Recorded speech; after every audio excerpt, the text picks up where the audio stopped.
Dear students and parents, हर साल की तरह एएससी एकेडमी इस बार फिर लेकर के आई है टैलेंट हंट एग्जाम।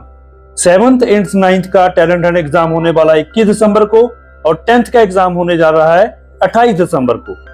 हर साल की तरह इस बार भी बहुत सारे साइकिल्स रखे गए हैं और फर्स्ट प्राइज इलेक्ट्रिक साइकिल रखा गया है।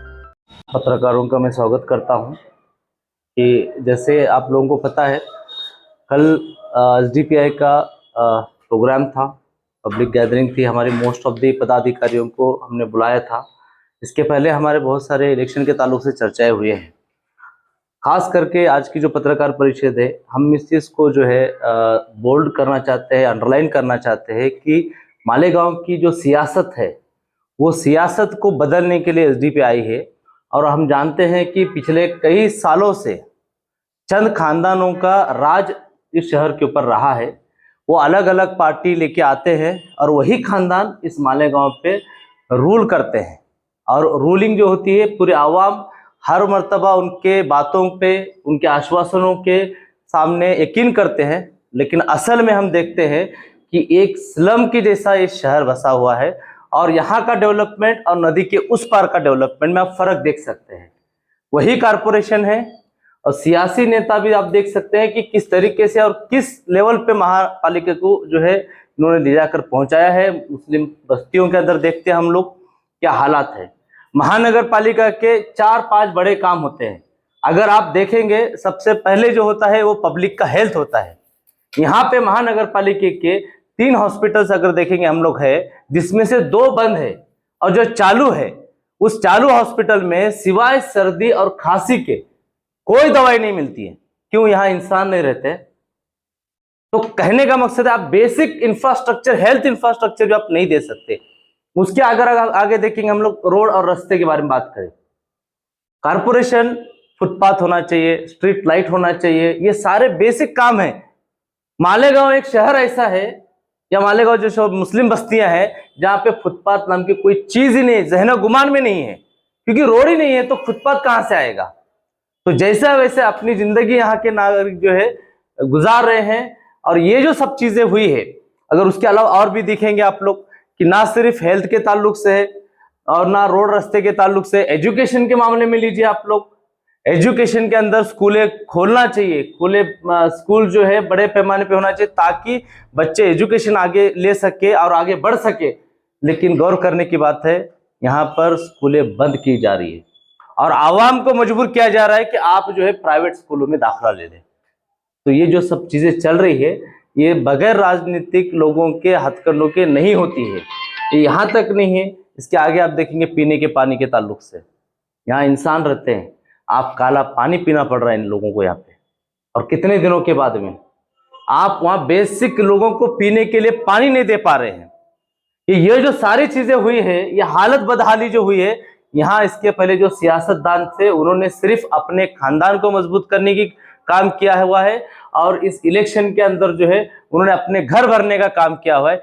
चाहे उसके अंदर यहाँ के अभी साबित जो करंट एमएलए है मुफ्ती इस्माइल साहब हो या फिर आसिफ साहब हो, इन लोगों ने मालेगांव के आवाम की कभी नहीं सोची है, सिर्फ अपने खानदान का उन्होंने सोचा है। उसी तरीके से देखेंगे कि महानगर पालिका के अंदर जो है, ये महानगर पालिका मैं समझता हूँ महाराष्ट्र में सबसे करप्ट महानगर पालिका है। जहां पर 500 करोड़ के टेंडर के तहत में ड्रेनेज का काम की बात करते हैं, उस ड्रेनेज की लाइन के अंदर जो आप देखेंगे हाल क्या हुआ है, सब जगह खुदाई करके रखे हुए। तकरीबन 100 करोड़ से ज्यादा जो है इन्होंने पेमेंट दे चुके हैं। उसके बावजूद इसके अंदर कोई डेवलपमेंट नहीं है। ये लोगों के लिए फायदा नहीं, नुकसान का काम सबब बन रहा है। उसके अंदर कई सारे हादसे पेश आ रहे हैं। तो ये 500 करोड़ के टेंडर के अंदर हम लोग उसमें बहुत सारे डॉक्यूमेंट ले रहे हैं और बहुत बड़ा इसमें घपला नजर आ रहा है। इसके अंदर ना सिर्फ अभी जो करंट नगर सेवक है या सियासी लोग है, इसके अंदर अपोजिशन भी मिला हुआ है। सबने मिलजुल के इसमें अच्छा खासा तगड़े अमाउंट खाई है।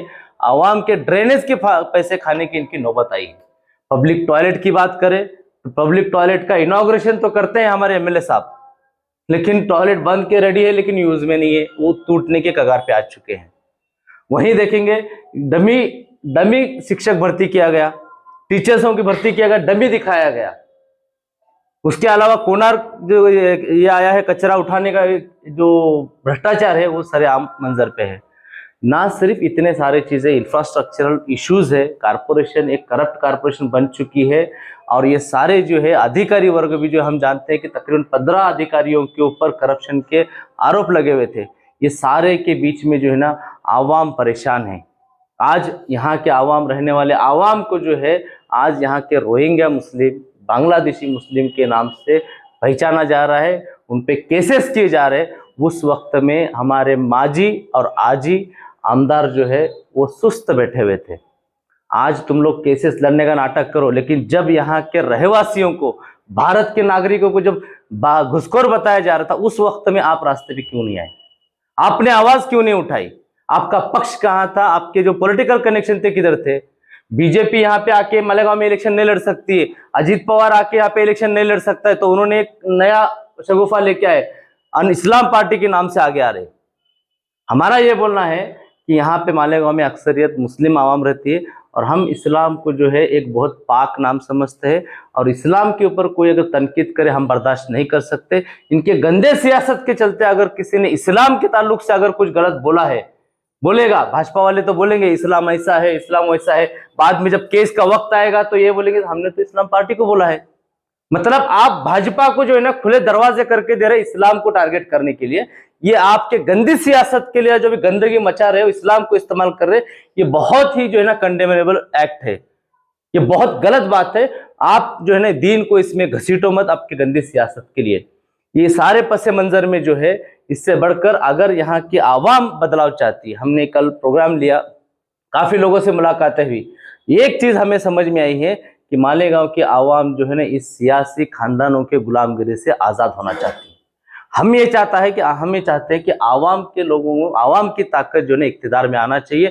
आम लोग जो काम कर सकते हैं ऐसे लोगों को टिकट्स मिलना चाहिए, उनका नेतृत्व जो है ना कारपोरेशन में होना चाहिए, और जो अपकमिंग यंगस्टर्स है, जो नौजवान है, उनको पूरा मौका मिलना चाहिए। और ये जो सियासी खानदानों की जो यहाँ पे इक्तिदार में बैठे हुए हैं, इनको उखाड़ फेंकने का वक्त आ चुका है।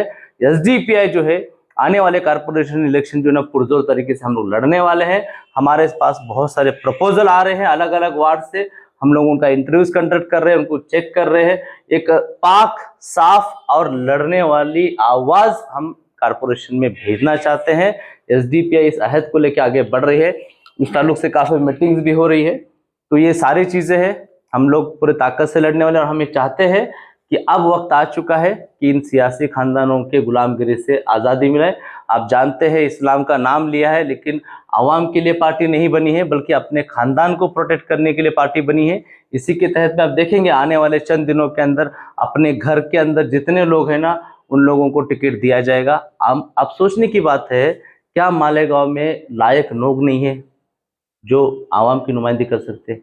क्या इतने भी कैपेबल लोग नहीं है मालेगांव में जो पूरे अल्लाह सुब्हान तआला ने इनके खानदान में पैदा कर दिए क्या सारे नगर सेवक बनने के लायक? तो हमको आवाम को सोचने की जरूरत है कि ये जो गुलामगिरी चल रही है चंद सियासी खानदानों की, इसको खत्म करना है, और आवाम के जो नुमाइंदगी कर सकते हैं इसे उसको कारपोरेशन भेजना है। हम लोगों के पास अभी तकरीबन जो है 10 से 15 वार्डों के ताल्लुक से अभी तक हमारा कैलकुलेशन हुआ है, लेकिन बहुत सारे जगह से जहां से अभी तक हम लोगों ने कंफर्म नहीं किया है, लेकिन तकरीबन जो है सारे वार्ड से एसडीपीआई लड़ने वाली है, चाहे वो नदी के उस पार हो या इस पार हो। हम बात करते हैं आवाम के बेसिक इंफ्रास्ट्रक्चर की, और उनके कारपोरेशन को भी सीधा करने का काम इंशाल्लाह एसडीपीआई करेंगी जब चुन के आएगी। जज़ाकल्लाह खैर।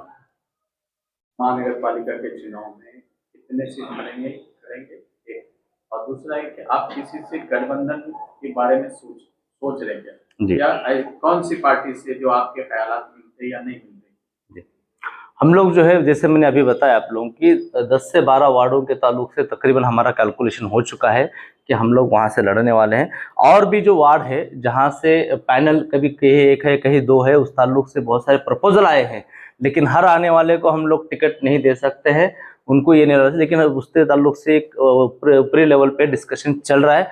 लेकिन मुझे लगता है कि तकरीबन हम लोग सभी वार्डों में इलेक्शन इंशाल्लाह लड़ेंगे। और रही बात गठबंधन की, तो इसके पहले से 1 महीने पहले से हमारे पास कुछ प्रपोजल आए हैं, स्टेट लेवल से आए हैं, ना सिर्फ शहरी लेवल से, स्टेट लेवल से भी बहुत सारे पॉलिटिकल पार्टी है जो हम लोग मिनिमम कॉमन प्रोग्राम के तहत में उन लोगों से डिस्कशन चल रहे हैं, चाहे वंचित हो और भी दीगर पार्टीज है। उन लोगों से डिस्कशन हो रहा है, लेकिन कुछ फाइनल इस पे हम लोग अभी तक नहीं पहुंचे। इस ताल्लुक से 3-4 मीटिंग हो चुके हैं। आने वाले इंशाल्लाह एक 8-10 दिन में एक कंक्लूजन, एक फाइनल डिसीजन पे हम लोग पहुंचेंगे। मालेगांव शहर के मसाइल आपने कल भी आपकी तकरीर में रखी। ऐसा लग रहा है कि आप मालेगांव शहर में महीनों रहे थे, इतने सारे प्रॉब्लम मालेगांव के आपको पता है जी ये सारे बुनकरों के मसले हैं, प्रॉब्लम के मसले हैं, सब पूरी जानकारी आपको होगी जी। क्या एसडीपीआई इसकी कोशिश करेंगे कि अब आने वाले दिनों में मालेगांव महानगर पालिका पे बुनकर मेयर बनेंगे? यस, देखिए मैंने अभी जस्ट बोला आपको कि यहाँ पे जो सही हकदार है उनकी नुमाइंदगी होना चाहिए। आप सोचिए कारपोरेशन में अगर जो बुनकर है, जो मजदूर है, उनकी नुमाइंदगी जाती है तो वो लोगों ने जो झेला हुआ है तकलीफ, उनकी जो तकलीफ है ना, उसके वहां पे आवाज उठा सकते हैं। जो एसी के कमरे में बैठ के एक खानदान के लोग अगर चुन के देंगे, उनको उनकी तकलीफ का अंदाजा नहीं है। मालेगांव एक मजदूरों का शहर है। आप यकीन मानिए यहाँ पे मजदूरों का सिर्फ एक्सप्लॉयटेशन होता है। उनकी जान की कीमत कोई नहीं, उनके हेल्थ के ताल्लुक से कोई नहीं। मालेगांव कारपोरेशन के तहत में मजदूर यहाँ पे ज्यादा होने के नाते कई सारे वेलफेयर स्कीम मजदूरों के लिए होना चाहिए था। उनका फ्री हेल्थ स्कीम्स होना चाहिए था, उनके बच्चों का एजुकेशन होना चाहिए था। ये बहुत सारी चीजें हैं। बेसिक इंफ्रास्ट्रक्चर, अगर मजदूर काम करने जाता है तो वहां पे मिलों के अंदर बेसिक इंफ्रास्ट्रक्चर नहीं है। ये सारे चीजें करा के देना चाहिए था, कारपोरेशन ने इसके बारे में सोचना चाहिए था, लेकिन उनकी नुमाइंदगी नहीं है। तो हम लोग जो है ना, हम पैसे के बुनियाद पे लोगों को टिकट नहीं दे रहे। अगर उनके अंदर काबिलियत है, लोग उनके मसलों को, लोगों को लगता है कि हाँ हमारे मसलों को, हमारे दर्द को समझते हैं, ऐसे लोगों को हम लोग टिकट देने वाले हैं। पैसे हमारे लिए इम्पोर्टेंट नहीं है, क्योंकि पैसे वो लोग लगाते हैं इन्वेस्टमेंट के तौर पे जो 5 साल चुन के आने के बाद में से वसूल करने के रखते हैं। और अभी जो सियासी लोग खानदान बैठे हुए हैं, ये लोग पैसे इन्वेस्ट करने वाले हैं। सियासत उनका बिजनेस है। 5-10 करोड़ लगाएंगे, उसके बाद में से वही 5-10 करोड़ जो है आवाम के, वो लोग लूटने का काम अगले 5 साल करते हैं। बुनकर मेयर बनेंगे, मेरा सवाल है। हमारा यही है। हम जैसे मैंने बोला कि ये आवाम की पार्टी है और ये मजदूरों का शहर है, और हम ये दिखाना चाहते हैं यहाँ पे बुनकर और मजदूरों के इससे मेयर बनाने की हमारी ख्वाहिश है। और इसको जो है ना हम लोग रिप्रेजेंट कर रहे हैं, ताकि मालेगांव की पहचान जो है ना वो कारपोरेशन में झलकना चाहिए। वो मेयर ही समझ पाएगा कि बुनकरों के मसले क्या है, और तभी जाके मालेगांव का उद्धार होगा। मालेगांव शहर एक मजदूरों का शहर है। अभी तक के एसडीपीआई के प्लेटफॉर्म से मजदूरों के लिए कोई ऐसा पर्टिकुलर एजेंडा सामने नहीं आया है। आगे आपके क्या प्लान है मजदूरों को लेकर? बहुत अच्छे सवाल है। मैं आपको बोलता चलूँ, तकरीबन 600-650 मजदूरों का हम लोगों ने ट्रेड यूनियन जो है बना रहे हैं। वो अंडर प्रोसेस है। हम लोगों ने ऑफिशियली उसको डिक्लेयर नहीं किया है, लेकिन तकरीबन 600-650 प्राइमरी मेंबर्स हमारे पास मजदूरों के ताल्लुक से है। यूनियन हम लोग बनाने जा रहे हैं। और ना सिर्फ इस हद तक मालेगांव की ये जो लगा हुआ गंध है मजदूरों के हुकूक के ताल्लुक से, ये सिर्फ रास्ते की लड़ाई नहीं रहेगी। कुछ अहम फैसलों के लिए हमको जुडिशियल जो होता है, कोर्ट का रास्ता भी इख्तियार करने की जरूरत है। उनके हुकूकों के लिए जाना पड़ेगा। तो इस ताल्लुक से हम प्रोसेस में है। आने वाले महीना या 1.5 महीने में हम लोग ऑफिशियली ट्रेड यूनियन, यहाँ पे सोशल डेमोक्रेटिक ट्रेड यूनियन शुरू कर रहे हैं। उसकी बांधनी चालू है, उसके ताल्लुक से स्ट्रक्चर सेटअप चालू है।